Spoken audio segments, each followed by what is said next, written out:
All right, let's continue with massively parallel sequencing technologies, and today we will talk about, at least on this part of lecture 5, part 1, we will talk about the ion torrent technology. But before doing that, a summary of last lecture. We talked about two strategies for whole genome sequencing, the classical one. This approach that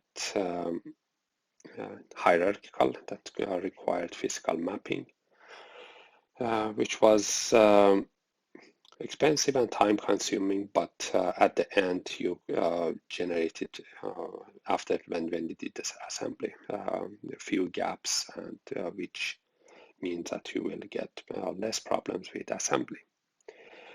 And then whole genome shotgun sequencing, that was much faster and cheaper compared to this approach, but generated more gaps. The dream would be to use this method, and in fact we are today with using, for example, Illumina's high throughput sequencing technology. We are using this approach, whole genome shotgun sequencing. But the dream would be using this and still getting these kind of results without doing a physical mapping.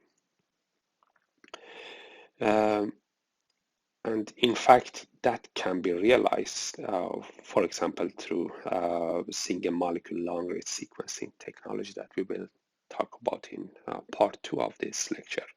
For example, PacBio or ion torrent, or nanopore sequencing.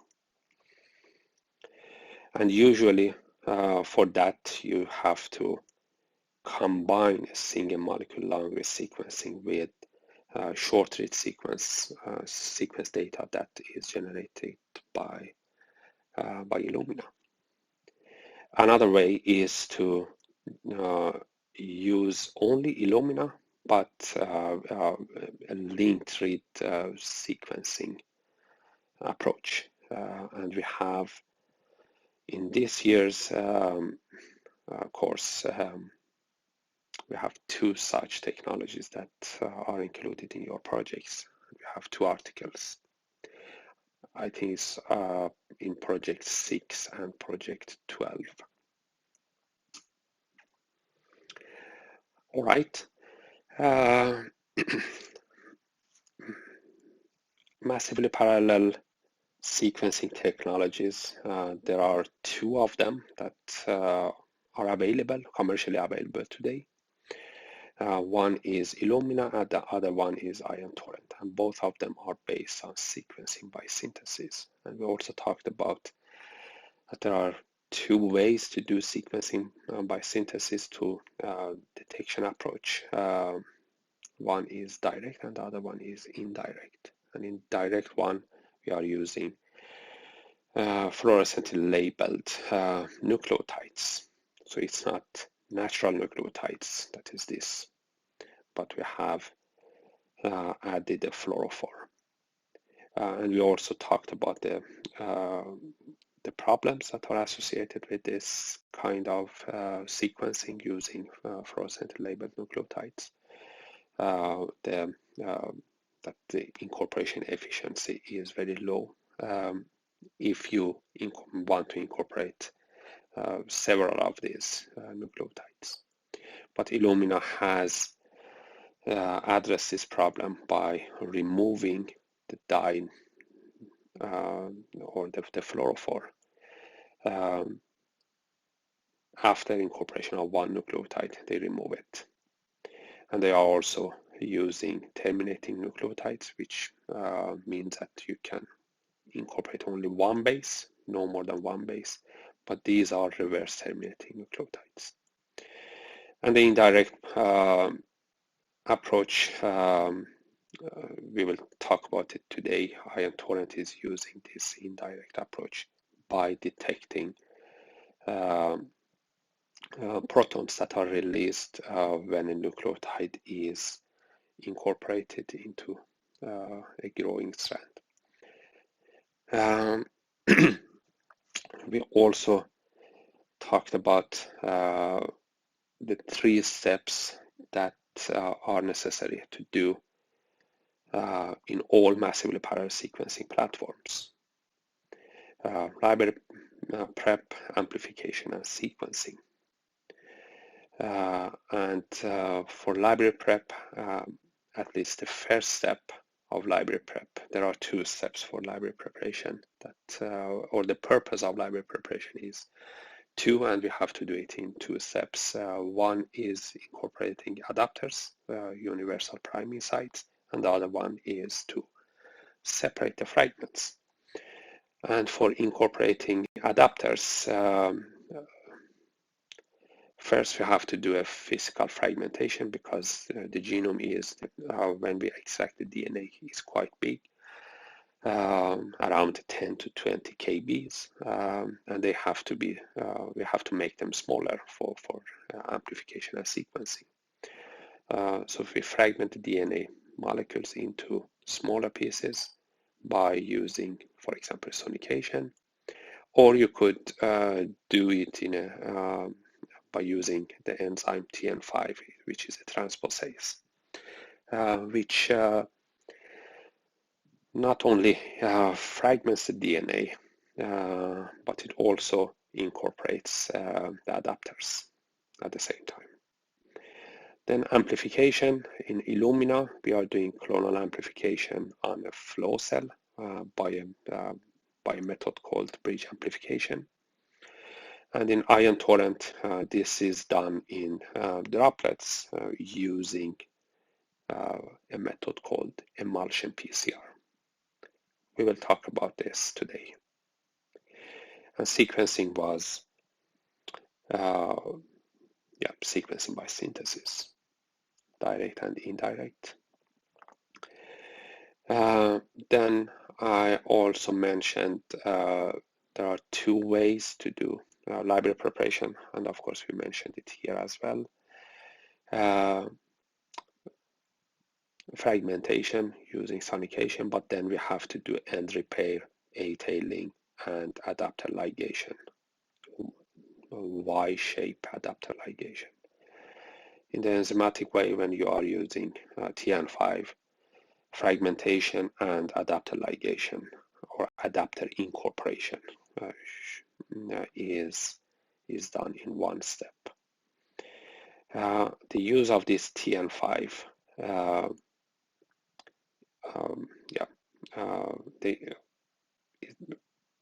it has been used and is quite essential for at least 2 of the articles that you will read and present, and I will also explain.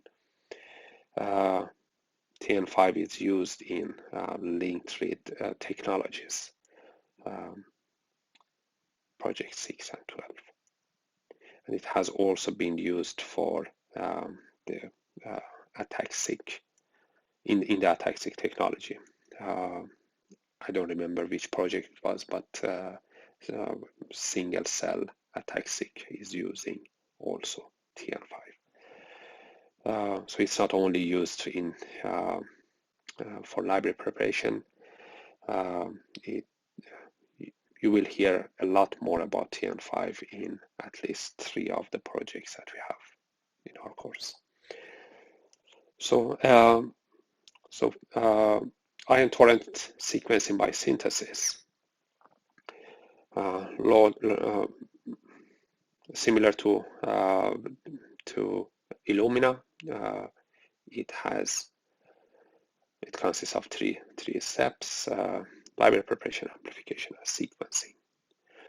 So for library preparation, Ion Torrent has its own way to do library preparation, but I don't think that it's necessary for you to know another library prep technology. So the 2 technologies, the 2 approaches that we have here, and you have learned here, it's more than enough So if in the exam a question is about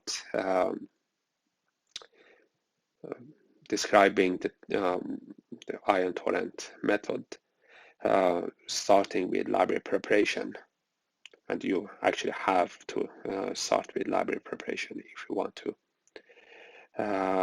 to present ion torrent, use one of these two for the library preparation. It doesn't matter that it is developed at Illumina, so you don't need a third method for library preparation. So these two are good enough. Disregard from this picture.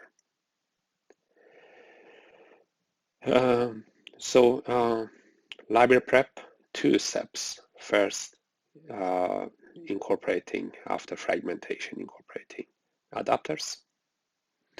We have done it now. Then the second step is to separate the fragments. And in the ion torrent technology, we first do make single-stranded DNA from double-stranded DNA, and capture the single-stranded DNA on beads. This is a bead. This is our fragment. We call it, and we have the 2 adapters here. Let me see here.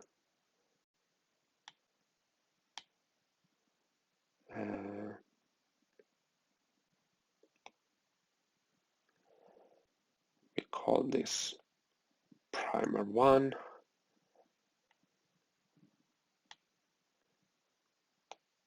And this one primer 2, or adapter 1 and adapter 2. But we call them primer here because we have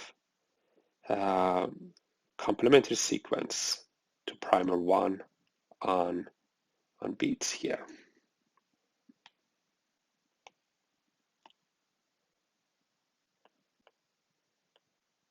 And we call it P1 prime, which means that it is complementary to P1.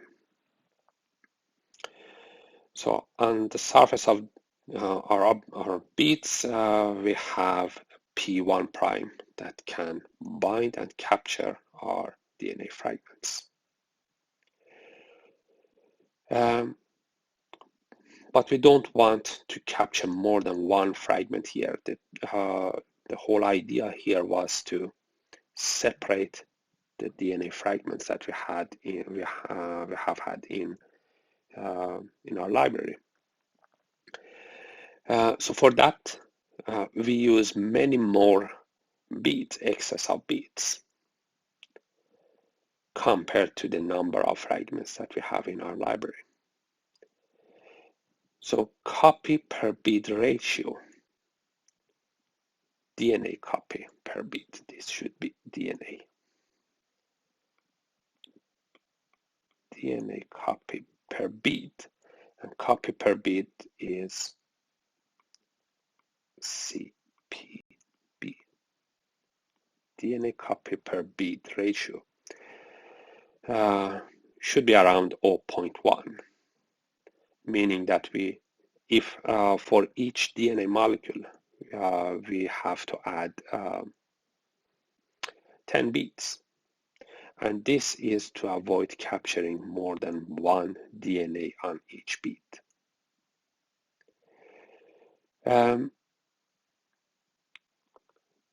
Emphasis on avoid, because if we use 10 beads and or 10 times more bead as compared to DNA, around 95% of our beads will have one DNA.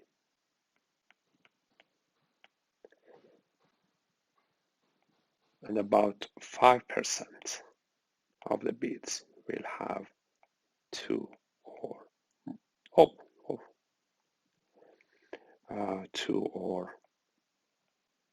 more DNA. Okay, so for this, we have to measure the concentration of our library, measure the concentration of the DNA. And then, for example, take 1 million DNA fragments and let them mix them with 10 million beads. Then we will reach a CPB ratio of 0.1. Okay, this is this first step for separating the fragments. Then we will try to do amplification through emulsion PCR. And emulsion PCR is a method in which we have small droplets in oil. Then these are water droplets in oil. But let's go to next slide. It's I have some definitions here. So first, an emulsion is a mixture of two or more liquids that are unblendable. For example, water and oil. And so here we have water, and which is surrounded by oil, and then we have another water droplet that is separated from this droplet, and then we have another droplet separated from these. So emulsion PCR is a water in oil emulsion, in which in the water phase we have beads, and some of these beads we have a DNA fragment and a PCR mixture.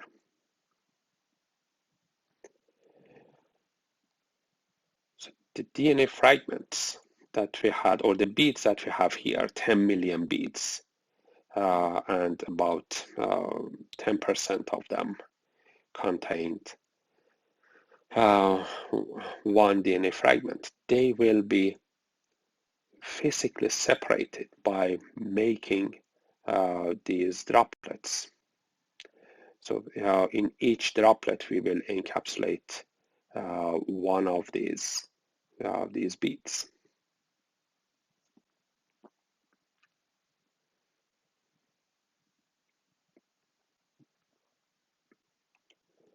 All right.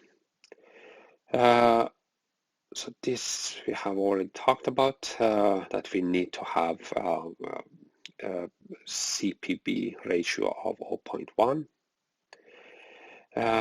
But then we would like to avoid having more than one bead in each droplet. And for that, we need to have a ratio of bead to droplet that is around 0.1. So for each bead, we need to generate 10 droplets. So in our example, if we had 1 million DNA fragments, or if we want to sequence 1 million DNA fragments, we mix these with 10 million beads. And then when we make the droplets, you have to make sure that you have around 100 million droplets, 10 times more droplets as the number of beads. And then we again, it's around 95% of the droplets that contain bead will contain only one bead, and some 5% will have two or more beads. So now we are done with the second part of the library preparation. But so we have separated the beads, and some of these beads contain DNA fragments. So first step, fragmentation and adaptive ligation. Second step is here, and now we are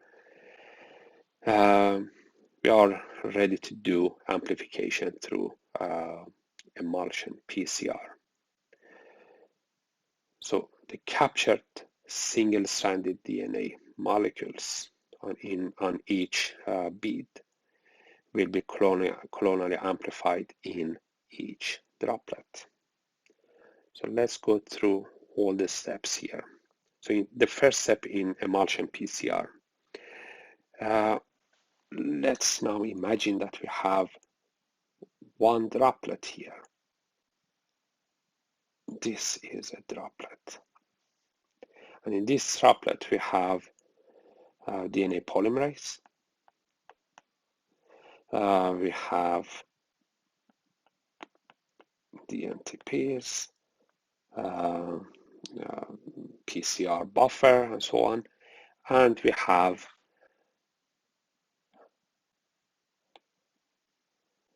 primer, one of the primers. This is primer 2.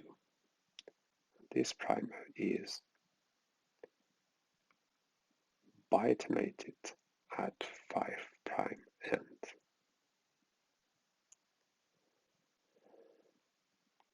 So this is biotin.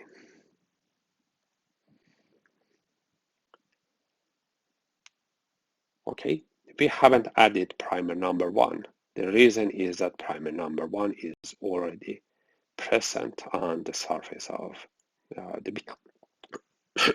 Sorry, on the surface of the bead. All right, so it looks like a regular PCR, but we are doing this PCR reaction in a micro reactor. And we have around 100 million of these microreactors. Obviously, all 100 million are not active because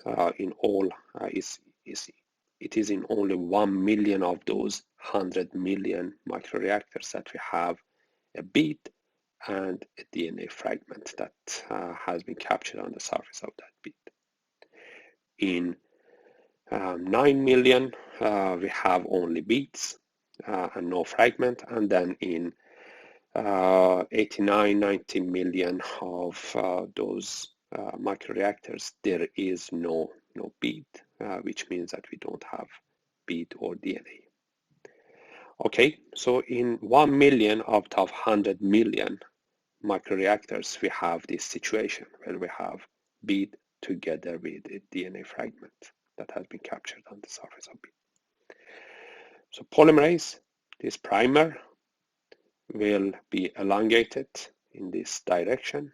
So we make a complementary DNA, and now it is a PCR. Then we denature at 94 degrees, and then this fragment will jump into this primer, and these primers will hybridize to this one and get elongation. So if we do it for 25 to 30 cycles, we will cover the surface of this bead with DNA, clonally amplified DNA, amplification of only one fragment.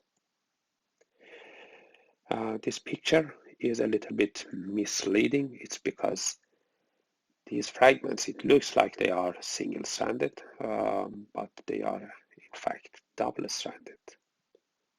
So we have this primer with biotin.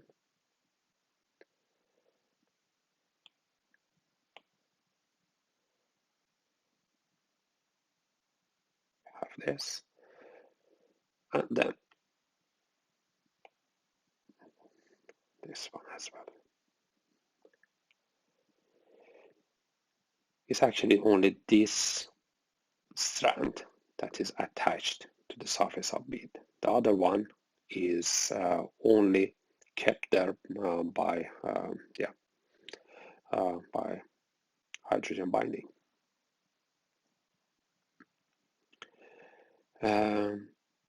And all the fragments, of course, are double-stranded.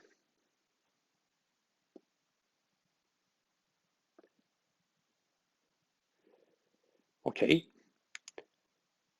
now we are done with our clonal amplification, and we break the emulsion and collect the beads, which are around 10 million beads. Now comes a process called enrichment. We had 10 million beads. It's only a fraction of those, about 1 million, that contain DNA fragments or are covered with colonially amplified fragments. These are covered by colonially amplified fragments, and these are naked beads. Naked or naked, it's they have only primer and no amplified fragment on the surface. And these ones have, if you remember, have a biotin here. So what we do is we use magnetic beads. These red beads are magnetic beads that are covered with a protein called streptavidin. So we have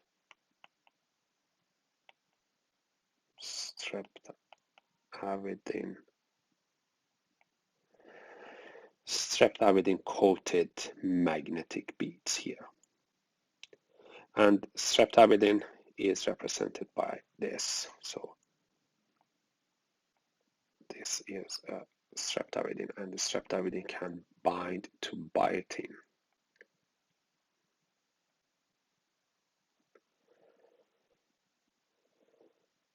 This is biotin, and streptavidin will bind to biotin. This is a very strong binding here. So our magnetic beads will bind to DNA-coated beads. And then if we apply a magnet, we will capture all the magnetic beads, which will carry with them these beads, and the naked beads, which have no target on the surface, they will be in the supernatant and can be discarded. So in that way, we enrich for the beads that contain DNA fragment on the surface. And then we release them from these magnetic streptavidin coated magnetic beads and start doing sequencing. Okay, here I have two slides that will just show you that emulsions that are used in emulsion PCR can be generated through two different processes. One is by a simple shaking. So if you have water phase and oil, and shake them by, for example, using a tissue lyser, you can generate droplets. These are droplets, and this is oil. But the problem with this approach is that you are generating droplets with different sizes. For some applications, it's absolutely no problem, but for some other applications, it will have an impact on your application. So as you see, some are very small, some are bigger, and some are a lot bigger. But this is a very efficient and inexpensive way to generate droplets. Another way to generate droplets is use of microfluidic chips, in which you have 3 inlets. 2 of them are for oil, and another one is for reagents, sample and reagents. And using microfluidic chips, you generate very uniform droplets. For example, in single cell applications, single cell genomics or single cell transcript profiling, we are using these kind of we are generating the droplets through these kind of chips, microfluidic chips. And this is obviously, since you are using a chip, a microfluidic chip is much more expensive than this process.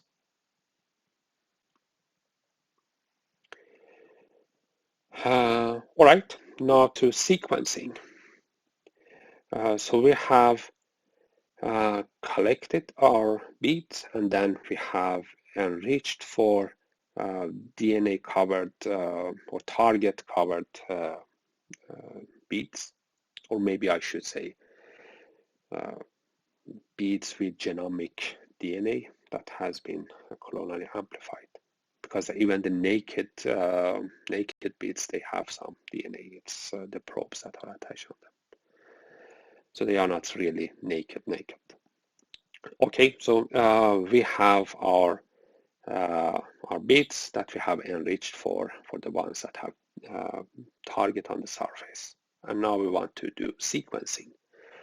For sequencing, we are using small wells and entrap our beads into these wells. And underneath of these wells, we have a CMOS. It stands for complementary metal oxide semiconductor. It's a technology that is not new. It's coming from semiconductor technology. It's originated from semiconductor industry, and has been used, or you have them in your laptops, in all your mobile phones. So the technology is not new. I don't know any details about this technology, but that's what you need to know. It's coming from semiconductor industry. But what we do here, we have our beads, and on our beads we have hybridized annealed one primer. And this primer,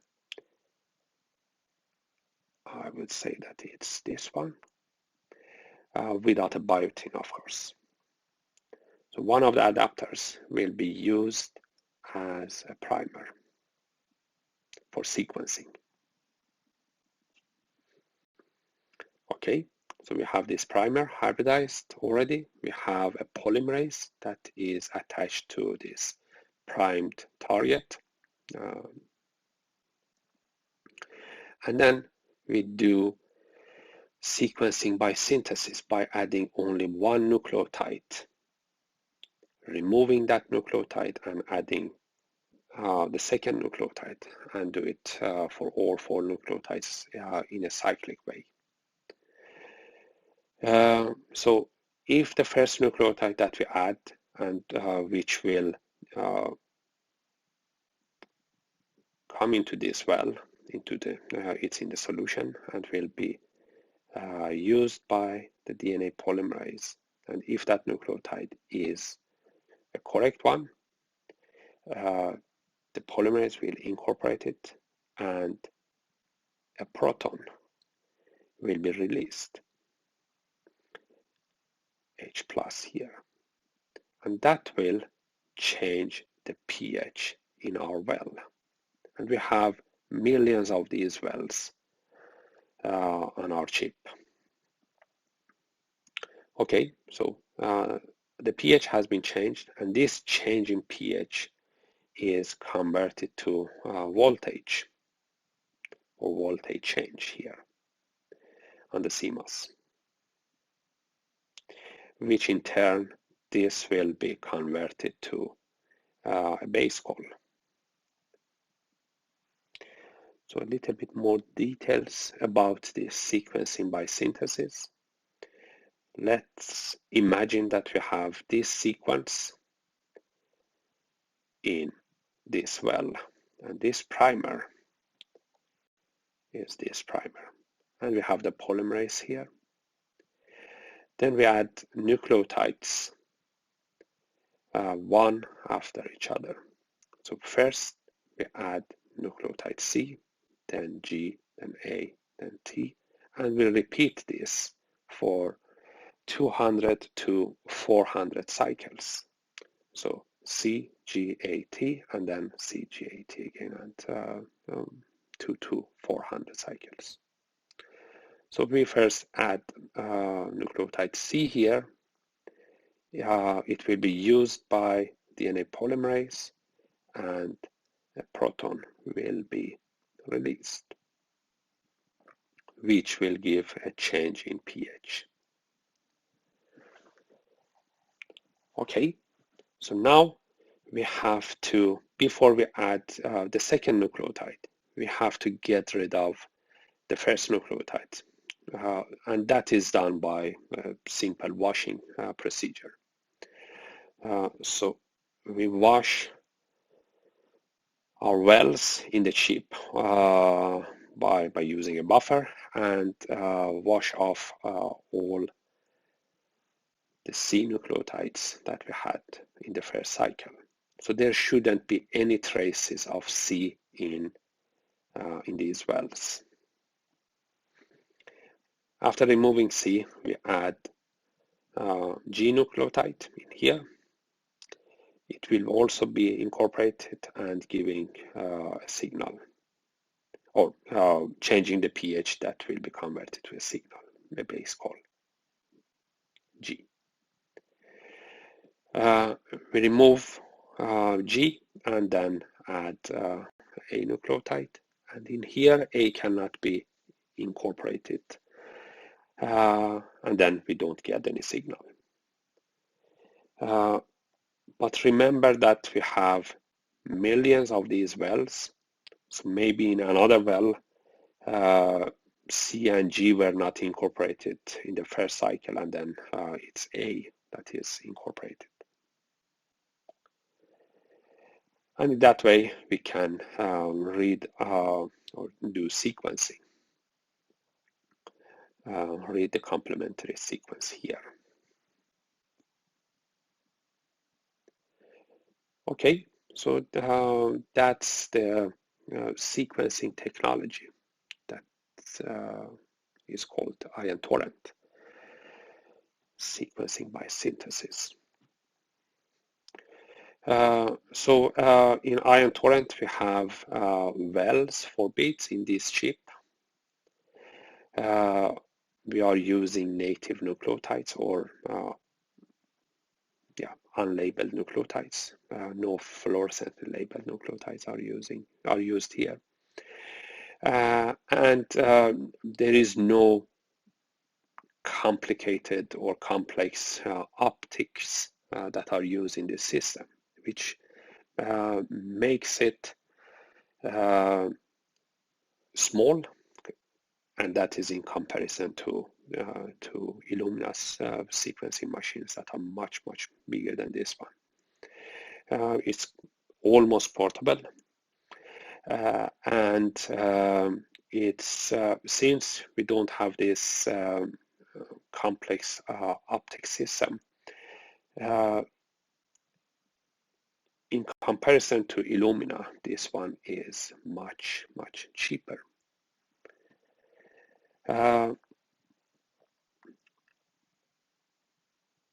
And for each DNA molecule that we have on beads, we could generate 200 to 400 bases. So 200 to 400 bases per bead or per read. Around 4 or 5 million reads can be generated on each chip. So it's the throughput is much lower than Illumina. If you remember, on each lane in the Illumina system, depending on which system you are using, you can generate 400, 500 million up to 3 billion reads, and this is only, here is only 4 or 5 million reads, so the throughput is much lower. But the runtime is quite short, 2 to 7 hours. And the machine is cheaper, so the upfront cost is much less as compared to Illumina. And the accuracy is comparable with Illumina sequencing. It's more than 99%. Illumina is 99.8, 99.9. But almost all the errors are in the long homopolymeric regions. And here we have an iogram, the sequencing results from ion torrent. For example, here you see a signal from A, a signal from T, C, G, T, G, and here it seems that we have incorporation of 4 nucleotides. So this the change in pH here is, as I mentioned, proportional to the number of nucleotides that is incorporated. So here we have 4 times more change in our pH in each well, or in this well, compared to here.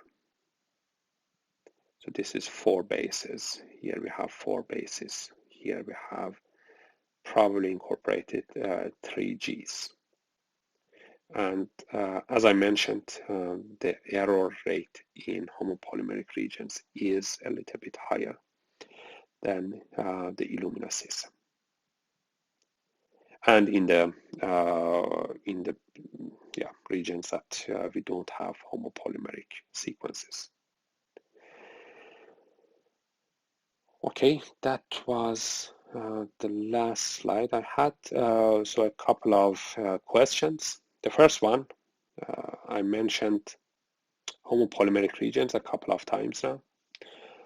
So please try to find out what a homopolymeric sequence is and why is the error rate higher in these regions. The second question, or it has 2 parts, is what will be the consequence of a copy per bit ratio that is more than 0.1. So what happens if we have a CPB that is 0.2, 0.3, or even 1? What happens? And what would happen if the ratio of bead to droplet is more than 0.1?